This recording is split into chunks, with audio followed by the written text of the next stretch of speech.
Krishna, Krishna Krishna, Hare Hare, Hare Rama, Rama Rama, Hare Hare.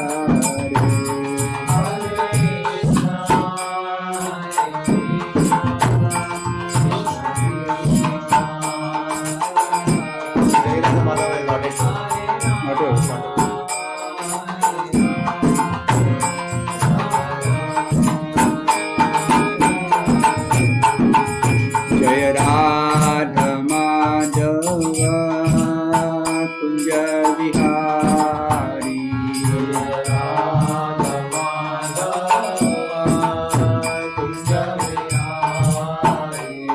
Jaya Radha Madhava Kunja Vihari,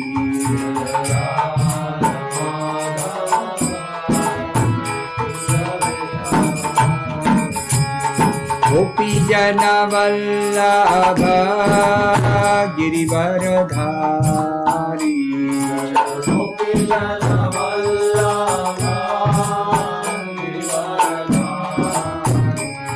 Jaya Gopi Jana Vallabha Girivaradhari, Gopi Jana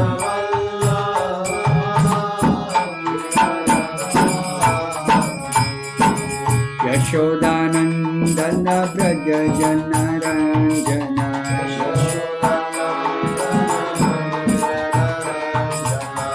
Yashodanandana Braja Jana Ranjana,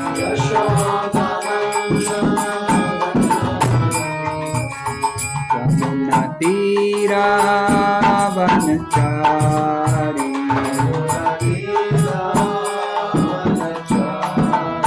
Yamuna Tira Vanachari,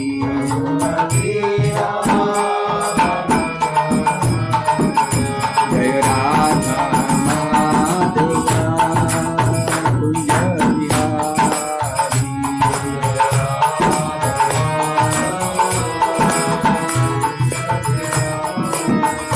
Jaya Radha Krishna Chandra, Radha Krishna Chandra Radhe,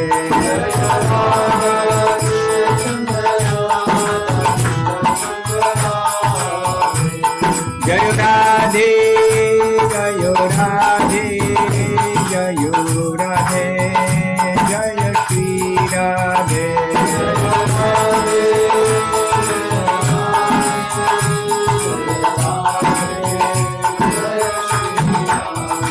Jaya Krishna Balaram, Krishna Balaram, Krishna Balaram, Jaya Krishna Balaram,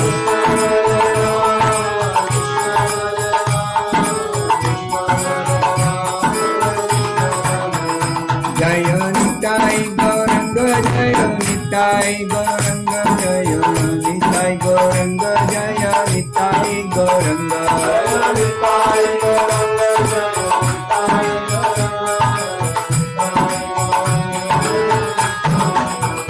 Jaya Srinivas Govinda, Jaya Srinivas Govinda, Srinivas Govinda, Jaya Srinivas Govinda, Jaya Srinivas Govinda,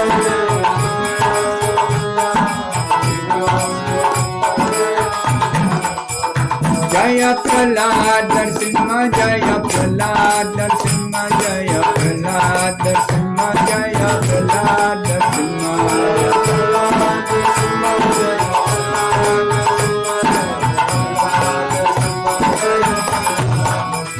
Jaya Jaya Prabhupada, Prabhupada, Prabhupada,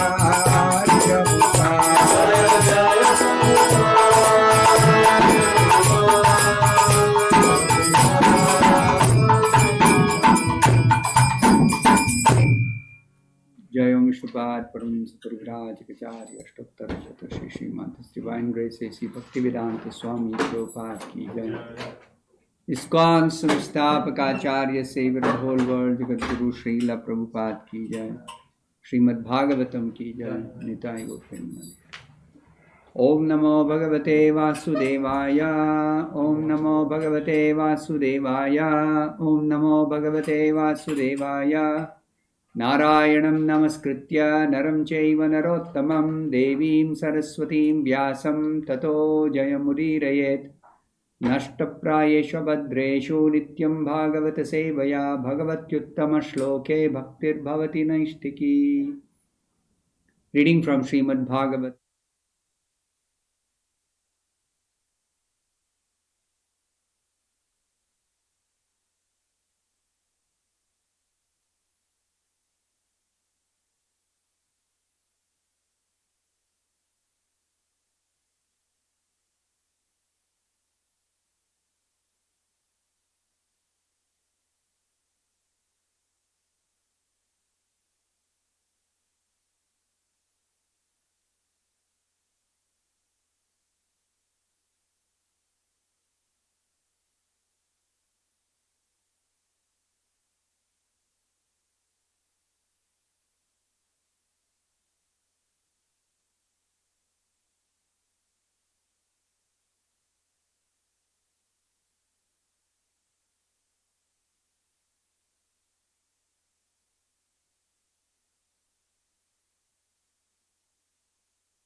Cannot be replaced even in exchange for thousands of golden coins amassed by hard labor. Every second of human life is meant for making an ultimate solution to the problems of life. That is, a repetition of birth and death and revolving in the cycle of 8,400,000 different species of life.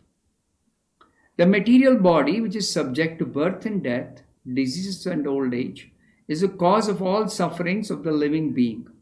Otherwise, the living being is eternal. He is never born, nor does he ever die. Foolish persons forget this problem. They do not know at all how to solve the problems of life, but become engrossed in temporary family affairs, not knowing that eternal time is passing away imperceptibly and that their measured duration of life is diminishing every second, without any solution to the big problem, namely repetition of birth and death, disease and old age. This is called illusion. But such illusion cannot work on one who is awake in the devotional service of the Lord. Yudhishthira Maharaj and his brothers, the Pandavas, were all engaged in the service of the Lord Sri Krishna, and they had very little attraction for the illusory happiness of this material world. As we have discussed previously, Maharaj Yudhishthira was fixed on the service of Lord Mukunda, the Lord who can award salvation. And therefore he had no attraction even for such comforts of life as are available in the kingdom of heaven, because even the happiness obtained on the planet Brahmaloka is also temporary and illusory. Because the living being is eternal, he can be happy only in the eternal abode of the kingdom of God, Paravyoma, from which no one returns to this region of repeated birth and death, disease and old age. Therefore, any comfort of life or any material happiness which does not warrant an eternal life is but illusion for the eternal living being. One who understands this factually is learned, and such a learned person can sacrifice any amount of material happiness to achieve the desired goal known as Brahma Sukham, or absolute happiness. Real transcendentalists are hungry for this happiness, and as a hungry man cannot be made happy by all comforts of life minus foodstuff, so the man hungry for eternal absolute happiness cannot be satisfied by any amount of material happiness. Therefore, the instruction described in this verse cannot be applied to Maharaj Yudhishthira or his brothers and mother. It was meant for persons like Dhritarashtra, for whom Vidura came especially to impart lessons. Thus ends the Bhaktivedanta purport. Om Ajnanatimiraandasya Jnananjanashalakaya Chakshurunmilitam Yena Tasmai Shri Gurave Namaha. Nama Om Vishnu Padaya Krishna Presthaya Bhutale Srimate Bhaktivedanta Swaminiti Namine. Namaste Saraswate Deve Gauravani Pracharine Nirvishesha Shunyavadi Paschatya Deshatarine. Jaya Shri Krishna Chaitanya Prabhu Nityananda Shri Advaita Gadadhara Srivasadi Gaura Bhakta Vrinda. Hare Krishna Krishna Krishna Hare Hare, Hare Rama Rama Rama Hare Hare.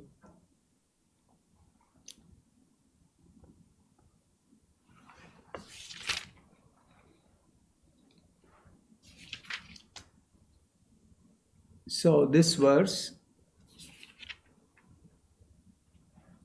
is spoken by Suta Goswami, who is describing this particular portion of Dhritarashtra quitting home. Vidura has arrived in the palace of Hastinapura. Yudhishthira has received him very nicely. The real purpose of Vidura's visit to the palace of Hastinapura is to instruct Dhritarashtra, his elder brother. What is Dhritarashtra's position? And that is described in this particular verse. That he was too much attached to family affairs, and he was completely unaware that time is passing away and he is not making any solution to face the final examination in this human form of life. That is, how to face death. And for that one has to be prepared. So Dhritarashtra is not making any preparation. He is completely lost in family affairs. It's not that Dhritarashtra's family life was very nice. As long as his sons were alive before the battle of Kurukshetra, he was lamenting in the beginning that he could not become the emperor because he was blind by birth. So the kingdom, which should have been his, was passed on to his younger brother Pandu. Then, when Pandu died untimely, then Dhritarashtra was made the caretaker king by Bhishma, who had taken a vow never to actually rule the kingdom of the Hastinapura. So Dhritarashtra became very happy that I can at least now have this opportunity of ruling and enjoying these royal comforts. So while he was the caretaker king, he was always thinking oh, my children will not be able to rule, because once Yudhishthira comes of age, then he is going to actually rule the kingdom, because he is going to inherit what his father has left behind. So Dhritarashtra was thinking what to do. So when he saw that his son is actually very, very wicked, cunning, envious, and especially the eldest son, Duryodhana, he was trying to make all plans to somehow kill the Pandavas, so that Duryodhana could become the next emperor. So then Dhritarashtra supported Duryodhana, and Vidura, who was actually the real well-wisher of Dhritarashtra, was advising Dhritarashtra against all such improper activities. So Dhritarashtra was not so much against Vidura, but Duryodhana, he became very much angry at Vidura, and he insulted Vidura, and Vidura left the palace, went away. Vidura went for pilgrimage to get enlightenment from a self-realized soul. So that's how he happened to meet Maitreya Rishi. And when he got enlightenment, he then decided, let me now go to my elder brother and try to enlighten him. So Vidura has come for that purpose. And now it is being described because Vidura is speaking to all those who have assembled in the palace after he has been received nicely and he is sufficiently rested. And now he is wanting to address actually the Dhritarashtra. But he is speaking in the presence of the Dhritarashtra, Yudhishthira, all the other family members of Yudhishthira. So here it is said, insurmountable eternal time imperceptibly overcomes those who are too attached to family affairs and are always engrossed in their thought. So this particular statement, even though it may seem like it is addressed or it is aimed at Yudhishthira, because Yudhishthira was nicely ruling. He had a very prosperous kingdom. He had his family members. He had his younger brothers.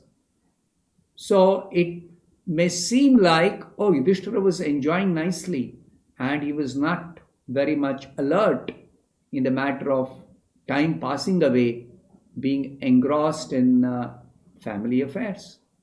No, it is not applicable to Yudhishthira. Srila Prabhupada explains this elaborately in the purport. So, first of all, Srila Prabhupada points out, generally, common people, most people in this world, in the material world, are very attached.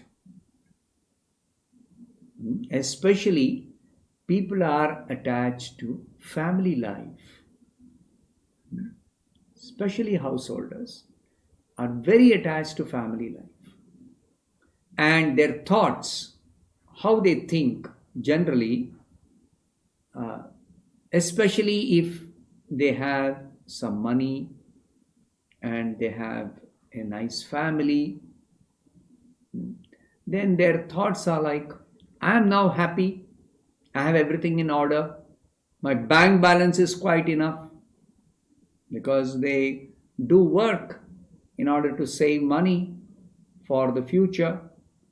And if they are able to do so, then they are they consider themselves as perfectly situated.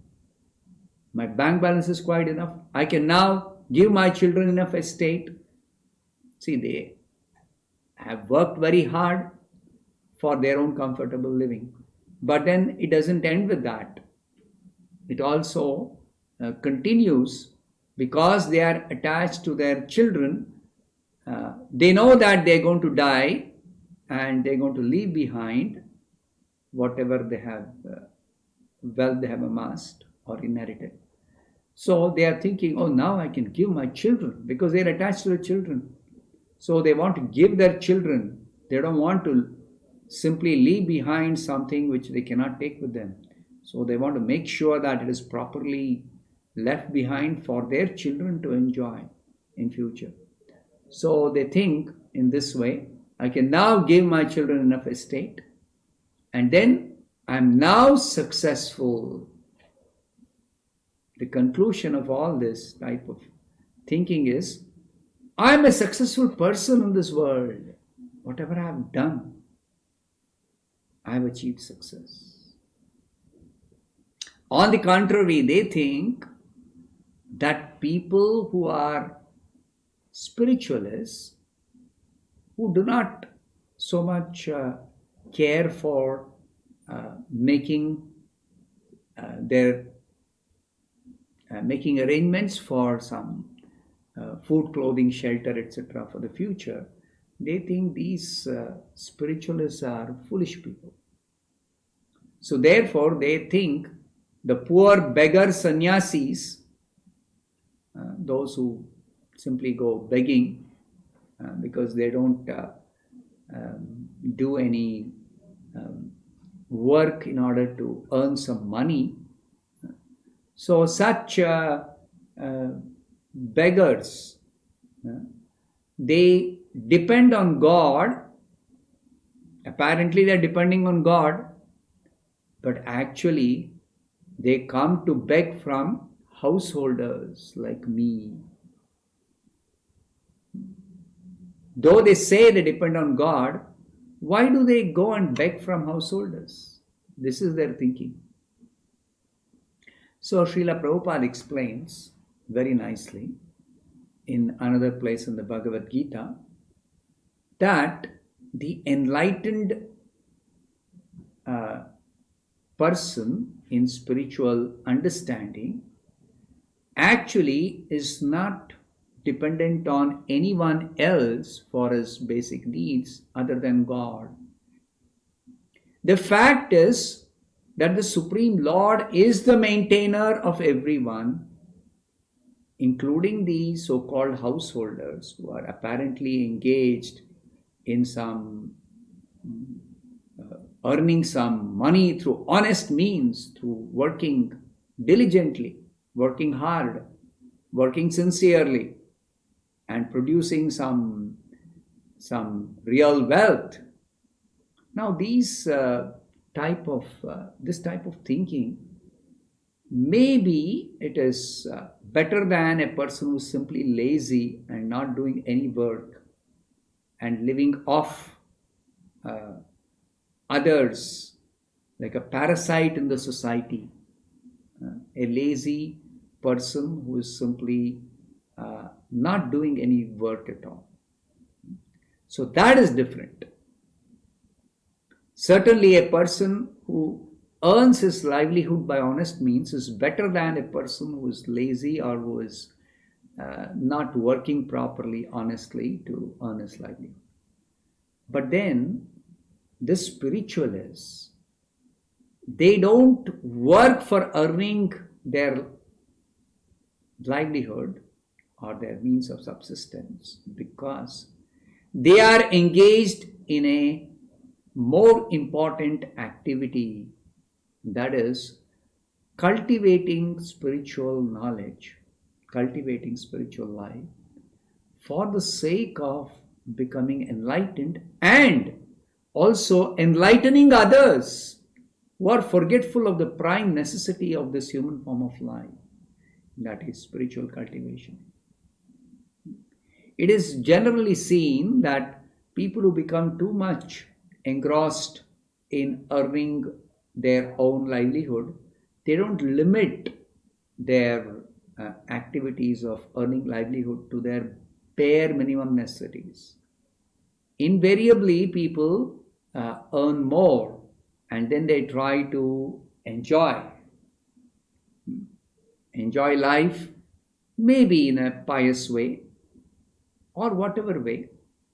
They think my hard earned money I am entitled to enjoy, or I can give to my family members a nice, comfortable life and make them happy in that way. So they are actually carried away by this prospect of enjoying life by their hard earned wealth, by their honest um, earnings, and they become completely forgetful of the real aim of life, human form of life. So the scriptures, the saintly persons, the acharyas, the Supreme Lord Himself, all have pointed out that human life is meant for self-realization. There's a prime necessity, there's a prime goal of human life. Because it's only in the human form of life it is possible to engage in activities, spiritual activities, which are aimed at ultimately self-realization. It is not possible for the living beings of the lower species of life to think of self-realization. So, as long as a living being is trapped in lower life forms, they are simply engaged in somehow maintaining their body, eating, sleeping, mating, defending. But a human being has got developed intelligence, developed consciousness to think of something beyond these four bodily demands. Of course, a human being also has these demands to be met. As long as there is this body, material body, there is need for eating, sleeping, mating, defending. But this should not be done in such a way that one forgets the most important necessity of this human form of life, which is self-realization. So everything should be arranged in the human form of life in such a way that one is working at every stage of life for progressing towards the ultimate goal of self-realization. That is the way a human being should organize his life. And especially the Varnashrama Dharma, which is mentioned, which is explained, not just mentioned, it's elaborately explained in the scriptures, the Vedic literature. Varnashrama Dharma is meant for a human being. It teaches how society can be organized in terms of four occupational divisions and four spiritual divisions, all aimed at ultimate self-realization. This whole Varnashrama system is meant for ultimate self-realization. So, with the aim of self-realization, everybody should be engaged in some specific occupational work for basically earning their livelihood, especially as householders, and maintaining their family. And even while doing their occupational duties, it is very nicely explained in the Bhagavad Gita and all the other scriptures also, that Swakarmana tamabhyarcha siddhim vindati manavaha. Whatever be the occupational duty. In the Bhagavatam especially it is mentioned, Atapumbir dvijashrestha varnashrama vibhagashaha swanushthitasya dharmasya samsiddhir haritoshanam. Certainly, the Varnashrama system, which is given by the Supreme Lord Himself, Krishna says in the Bhagavad Gita, what is that verse?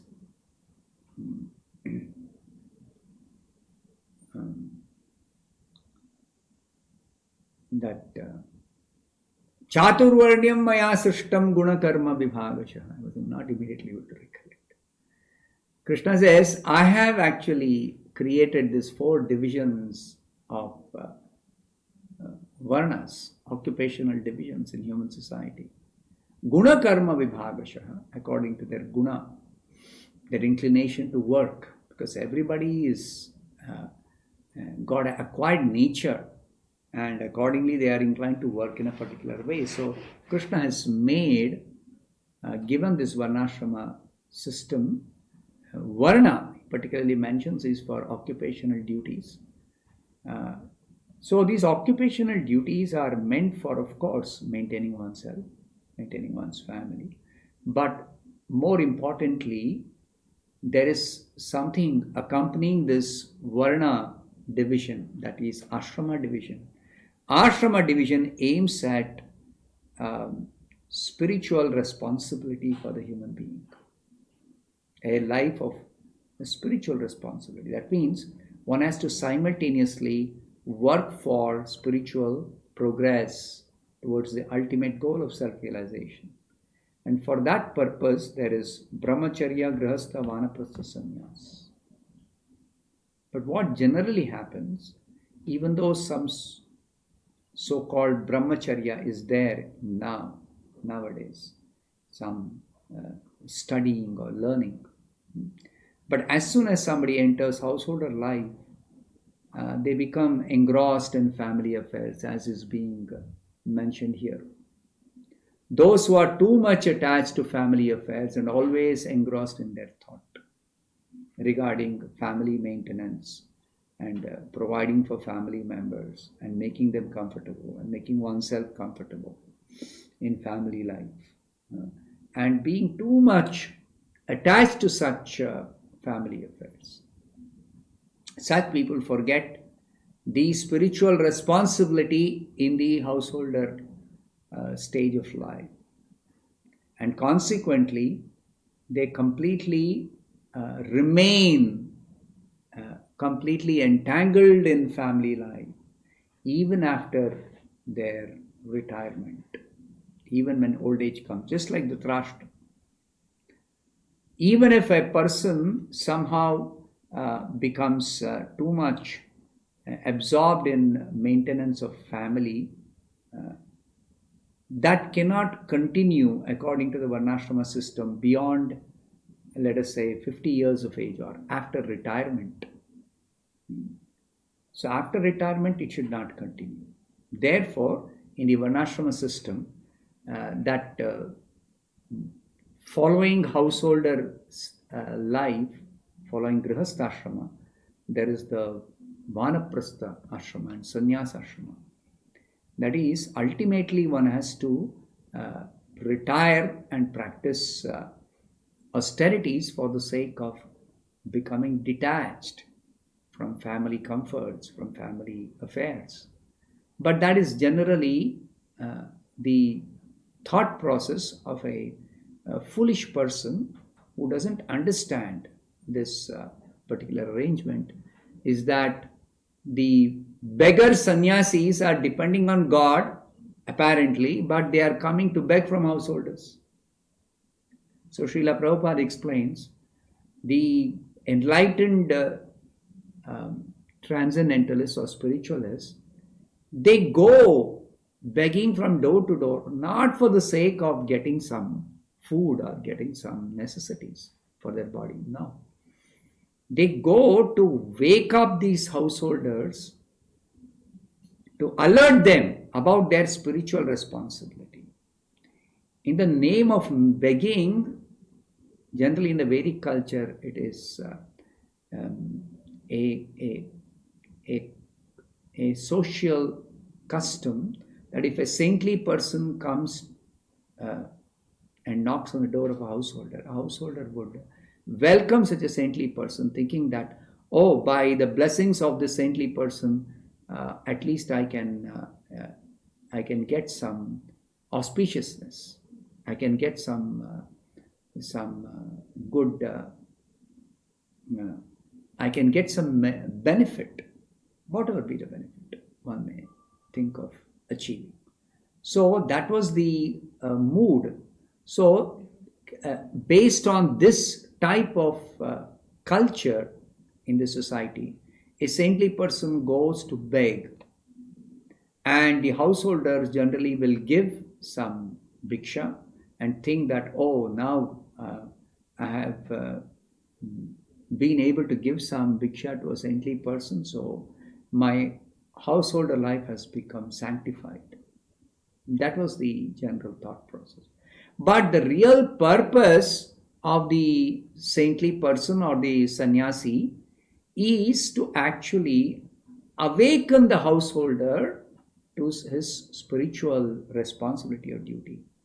So they go to enlighten. Just like Vidura has now come to the palace of Hastinapura.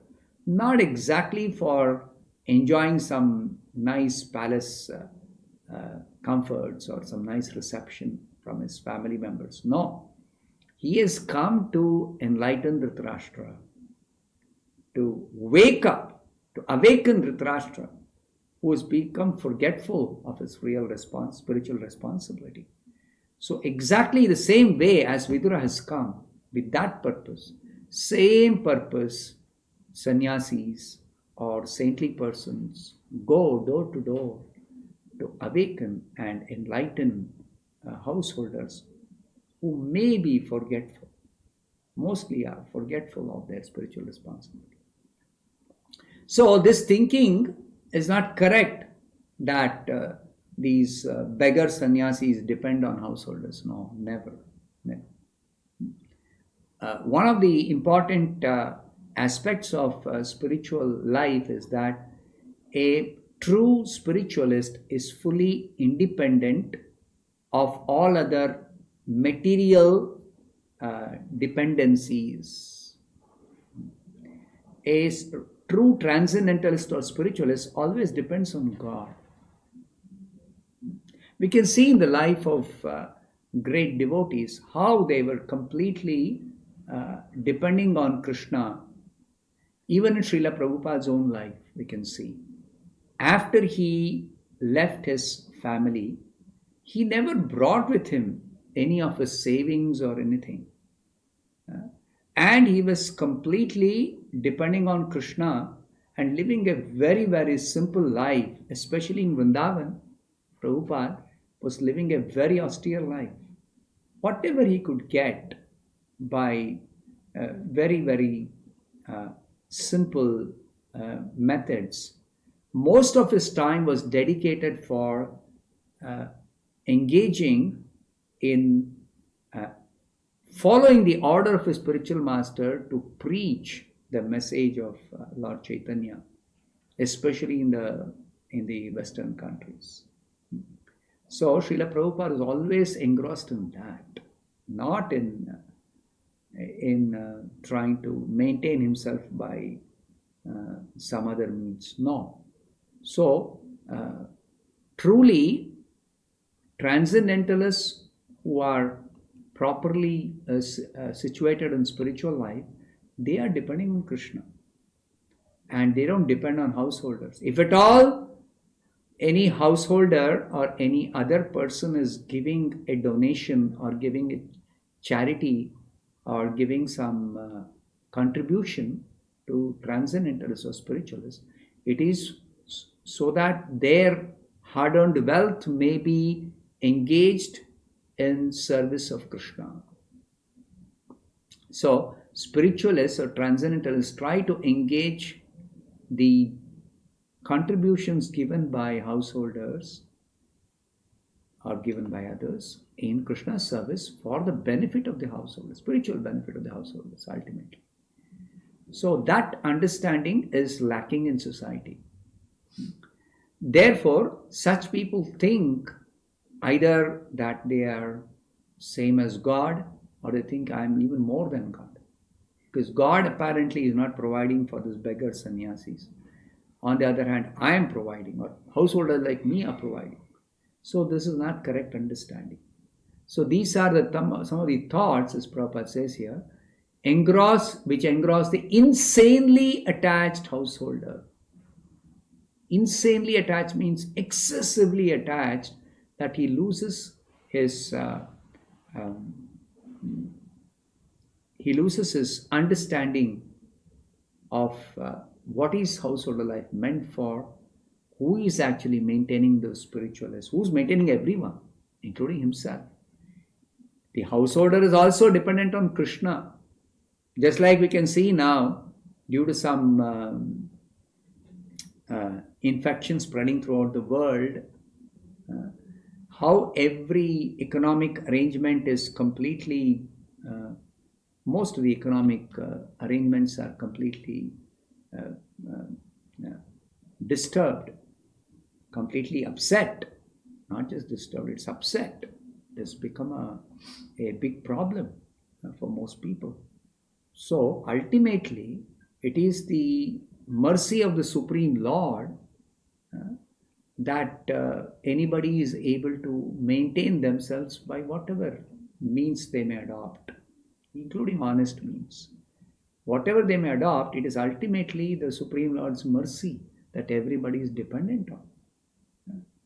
So, this fact we are reminded time and again when mankind becomes very much engrossed in selfish pursuit of their own material goals for material enjoyment. Then, once in a while, through the arrangement of this material nature, the Supreme Lord Krishna reminds us that we are ultimately not independent in any way. We are always dependent. We are dependent on material nature in every way. Just like a favorable material situation is definitely required for people to work nicely and earn their money or do their business or do whatever. If there's no proper rainfall, then we cannot get food grains. If there is some tornado, then so much destruction is there, or cyclone. So like this, we are ultimately dependent on Krishna. Directly or indirectly, we are dependent on Krishna. Through material nature, we are dependent on Krishna. Through favorable material circumstances, we are dependent on Krishna. Through those who directly understand that directly we pray to the Lord, and by His grace we are able to actually get all our necessities without any difficulty, they are directly depending on Krishna. At least the intelligent persons, the spiritually enlightened persons, they know directly that they are being maintained by Krishna. So in all cases, everyone is ultimately dependent on Krishna only for their maintenance even.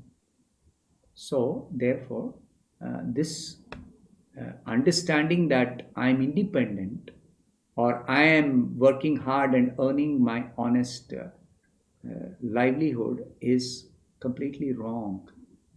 It's completely wrong, because even if one is inclined to work honestly, unless there is a favorable situation, how can one actually work and get one's maintenance? It's not possible. So, Prahlad Maharaj says, very interesting instruction. In fact, Prahlad Maharaj, when he was just 5 years old, he was in the Gurukul. He was a small boy, so all the other boys were engaged in playing when there was a break from the lessons. So that time, Prahlad Maharaj used to gather his classmates in the break time and used to instruct them, because he was enlightened. So he used to instruct them. And what he is instructing them is very, very interesting. He is talking to them, don't waste your time. It is valuable time for cultivating spiritual knowledge or spiritual life. And if the boys say, oh, that we can think of when we grow old. So he's telling, no, in the tender age of childhood, one should begin. Especially one should begin when one is 5 years old. Kaumaram acharet prajna. So, some things which Prahlad Maharaj says, which is very important, he is analyzing every human being has a maximum duration of life of 100 years. See how time imperceptibly passes away. Very nicely Prahlad Maharaj describing that everybody's maximum duration of life is 100 years. But for one who cannot control his senses, half of those years are completely lost because at night he sleeps 12 hours being covered by ignorance. About approximately half the time we spend in sleeping, and if not entirely in sleeping, in other such bodily demands, meeting bodily demands. So 50% of our time is gone. Therefore, such a person has a lifetime of only 50 years. Effectively, how much time have we got balance for doing anything else other than maintaining this body, giving it rest, clothing it or feeding it or whatever? 50% of the time is gone in that. In the tender age of childhood, when everyone is bewildered, one passes 10 years. Childhood just goes away without any specific spiritual endeavor. Because after all, a child is meant for playing. So simply playing and wasting time like that. 10 years is gone. Similarly, in boyhood, engaged in sporting and playing, one passes another 10 years. Boyhood, apparently they become a little more serious, but they are more seriously engaged in games and pursuit of their career, so-called career. Boyhood is gone like that. So in this way, 20 years are wasted.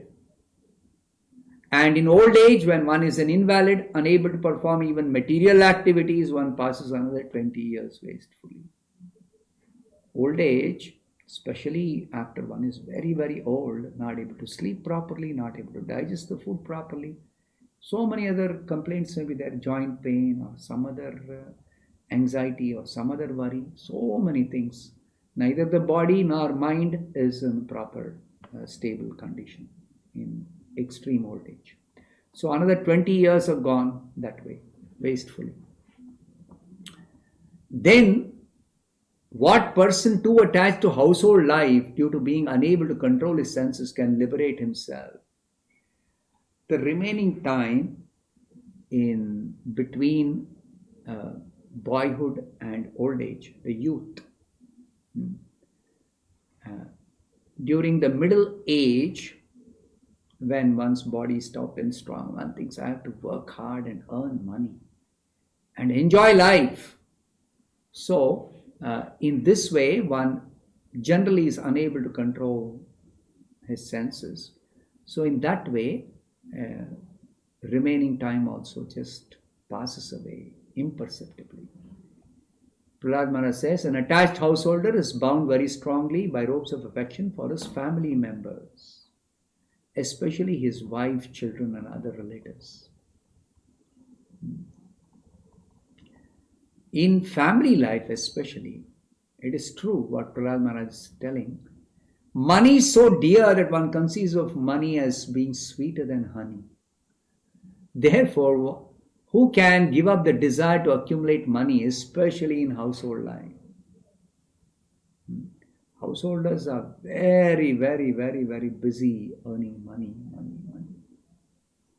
Thieves, professional servants, and merchants try to acquire money even by risking their very dear lives. So much risk people take. They are engaged in so many different occupations, especially those which give a lot of money. Just like somebody works in mines, especially working in the mines is so very tedious job. I know a person who works in Hatti gold mines in Karnataka. There is a place called Hatti, where there are some gold mines, and there is a gold producing unit there. They get the gold ore from underneath the earth, and then they process that and get produce gold. So this person who's working there, he says that every time they have to go deep down to go drilling and getting the gold ore from the earth, their family members pray that they come back alive, because the conditions are very, very, very, very bad inside the mines. Even though nowadays, because of advanced communication, things have improved. I would say things have improved as compared to earlier times when communication was not so very advanced. Supposing somebody goes deep inside and then they start drilling in a particular direction, let us say. Suddenly what can happen? A big chunk of earth behind them can fall down, and they get locked up in a cavity where maybe even if they have some equipment, electronic equipment, there will be no signal there. We have experienced there are places in our own temple in the basement where there are some niches where you cannot have mobile signal. So then there is no possibility of communication. So when communication is lost, maybe from the surface of the earth, somebody from top outside may send a search party to rescue, realizing that the contact is not there. Maybe they are trapped if they don't come out in a reasonable amount of time. So if they send the search party doesn't know which direction to go, because they are trapped in a place where there is no communication, and the direction which they have gone, nobody knows. You see? It could be any direction. And as the search party tries to go different directions from the top when they come inside this opening, they will try to search in every direction, and some direction they may even try to drill and go, but that may not be the right direction. And if they keep on drilling, they don't know whether they're going in the direction which the people or the person who has gone drilling has been trapped. So this person who works in that gold mine was telling me his family members pray when he goes inside that he may come back safely, he may return safely without any accident or without any loss of life. So that's why Prahlad Maharaj is pointing out professional servants, merchants, thieves, they all risk their life just for the sake of earning money. How can a person who is most affectionate to his family, the core of his heart being always filled with their pictures, give up their association? Specifically, a wife is always very kind and sympathetic and always pleases her husband in a solitary place. Who could give up the association of such a dear and affectionate wife? Small children talk in broken language, very pleasing to hear, and their affectionate father always thinks of their sweet words. How could he give up their association? See how a person becomes attached to family members, family life. That's what Prahlad Maharaj is describing in little detail here. One's elderly parents and one's sons and daughters are also very dear. A daughter is especially dear to her father, and while living at her husband's house, she is always in his mind. Even though separation seemingly makes a person forget someone who's separated from him or her, but actually that really doesn't happen always. Even though a daughter, when she grows up, she gets married and goes away from her father, but the father's mind is always filled with the thoughts of the daughter. Aside from this, in household affairs, there are many decorated items of household furniture. And there are also animals and servants. We all know how people are very attached to their pet dog or cat, especially in the Western countries. They always have some, most people, most family people, they have some pet dog or pet cat. So these household animals are also cause of so much attachment.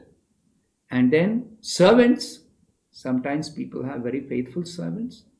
Then they're attached to the servants also, because the servants are taking good care of them.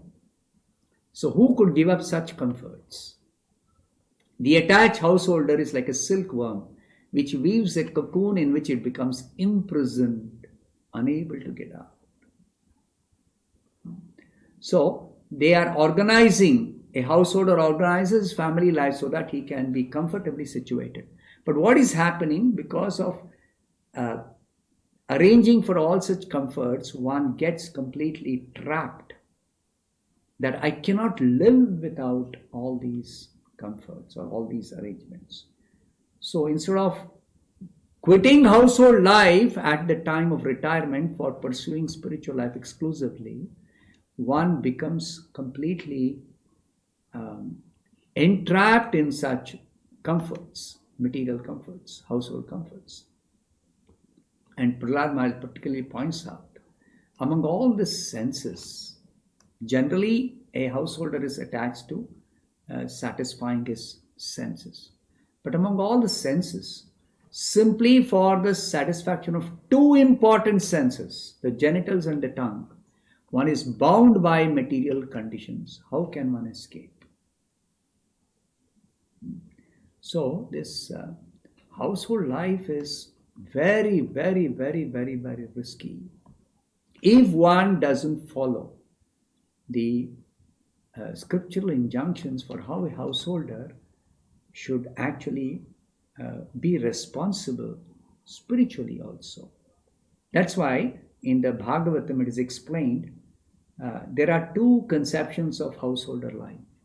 One is one who is spiritually responsible. Such a householder is called Grihastha.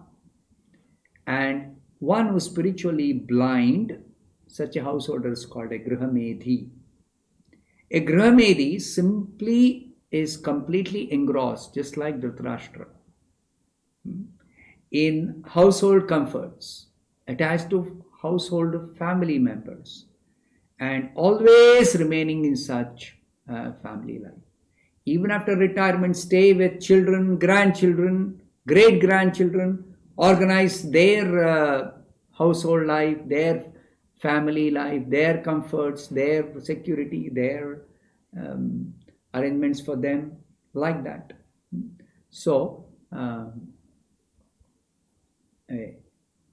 Grihamedhi is simply engrossed. Insanely attached householder is specifically called Grihamedhi.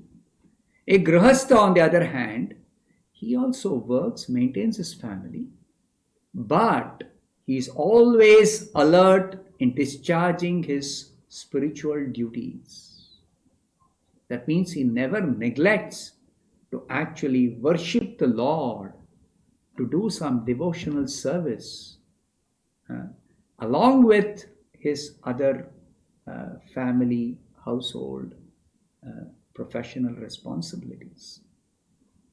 So Sri Chaitanya Mahaprabhu is teaching, because this Varnashrama rules and regulations are difficult to follow, especially in a modern age, in this Kali Yuga in general, and especially in the modern age.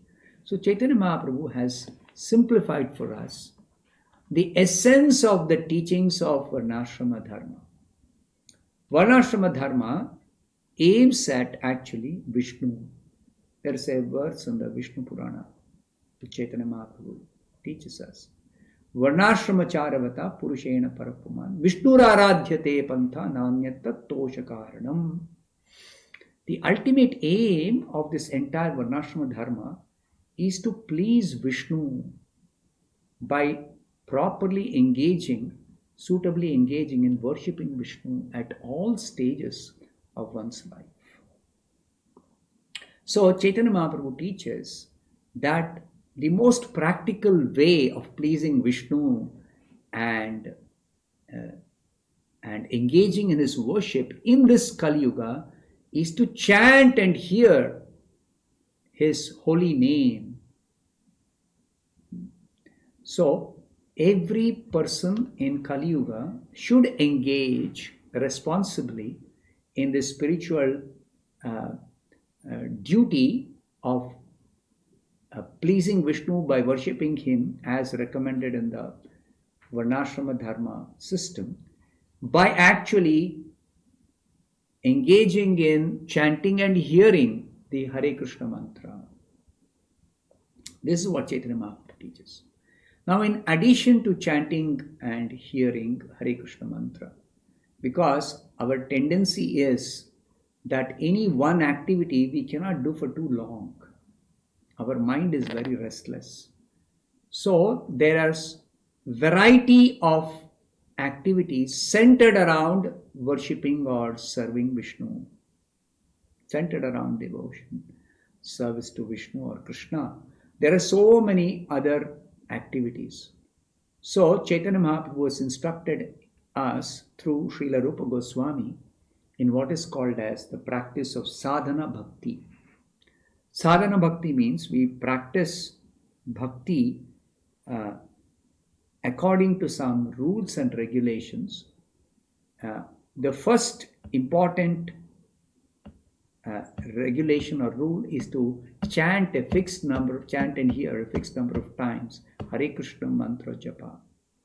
Now, in addition to that, the other principles of sadhana bhakti are meant for engaging ourselves in varieties of other activities which involve all our different senses, our working senses, our senses of perception, jnanendriya, karmendriya, all our senses, different ways to engage all the senses in devotional service to Krishna.